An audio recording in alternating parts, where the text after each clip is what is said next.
The year has just kicked off within the Toronto condo market. Where are prices at Toronto-wide? Are they down? Are they up? And what does it mean for Toronto home sellers and Toronto condo buyers going forward? What can we anticipate? Well, we're going to cover Toronto condo prices and sales in today's video so far in January 2025, 28 full days into January as the recording of this video, and break down everything you need to know. So let's get started. Starting out, 2025 is off to a pretty moderate to lackluster start depending on where we look. Let's start with Toronto-wide. How many Toronto condos have sold so far in 2025? Well, as of January 28th, we have seen a total of 644 units sold. Once again, this is at the time of recording of this video.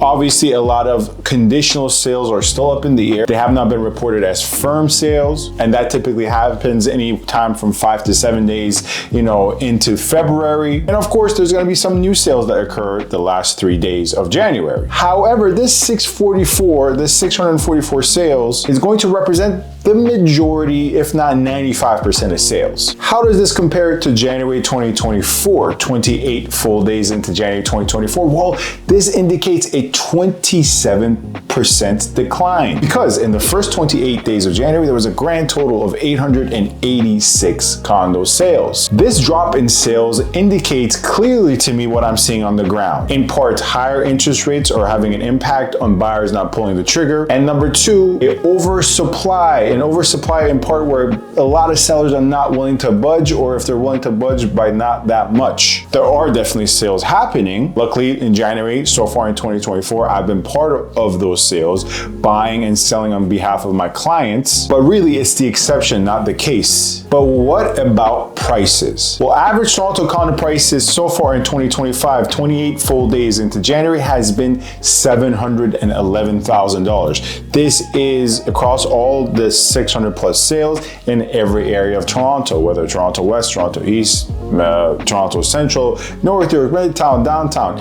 Anything that's Toronto proper, the average condo has thus far been $711,000. Now, I get these classic comments, why don't you look at it on a per square foot price basis? And frankly, for 650 units, for me to actually derive the exact square footage of each, not only is it going to be difficult, but it's actually not accurate because a lot of square footage sources on listings are inaccurate. Impact is the most accurate source.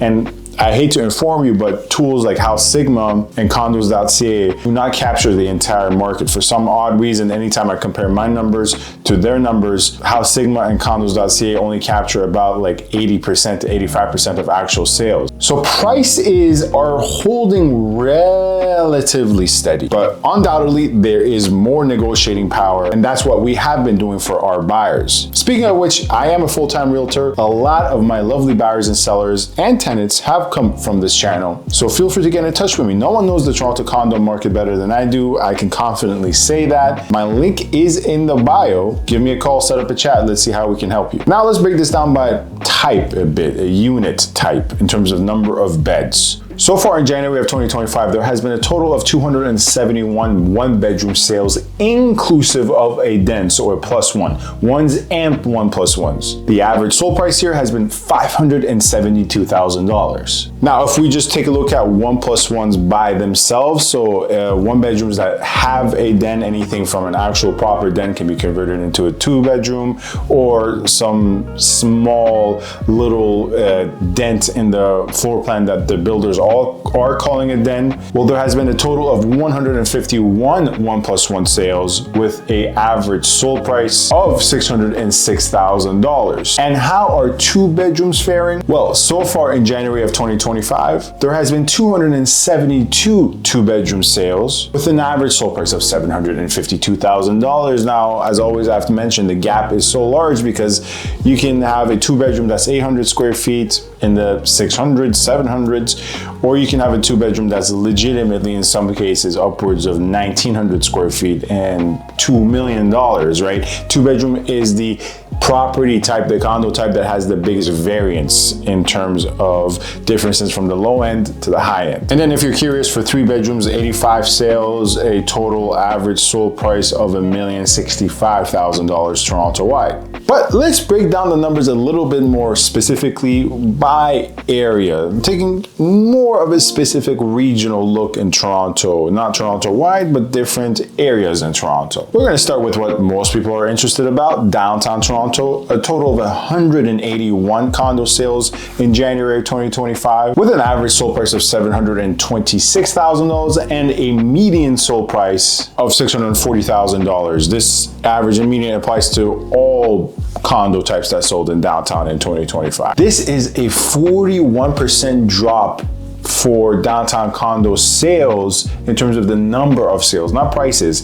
41% drop when we compare it to January of 2024. What this means is simply less competition for buyers and more potential discounts on listings. I never advertise myself as an agent who can get you a steal on the listing, because that's not my job. My job is to get you a unit in a good building, in a good area, with fair terms and conditions for a reasonable and fair market price. If on top of that, we can get you some, discounted price or a steal, quote unquote, of course, we can do that. But right now, more than ever, there's leverage to negotiate on price and come to a fair agreement. Let's just now look at Toronto Central exclusively. So putting aside Scarborough, Toronto East, or Toronto West, Etobicoke. Toronto Central exclusively from Central North York to Central Midtown to Central Downtown. There was a total of 382 sales, and this is obviously going to be the main crux of the sales, is going to be Toronto Central, with an average sold price of $757,000. Toronto West, Etobicoke South, Midtown West, and obviously North York West. There was a total of 148 sales, with the average sold price of $693,000. Obviously, Toronto West on average is cheaper than Toronto Central,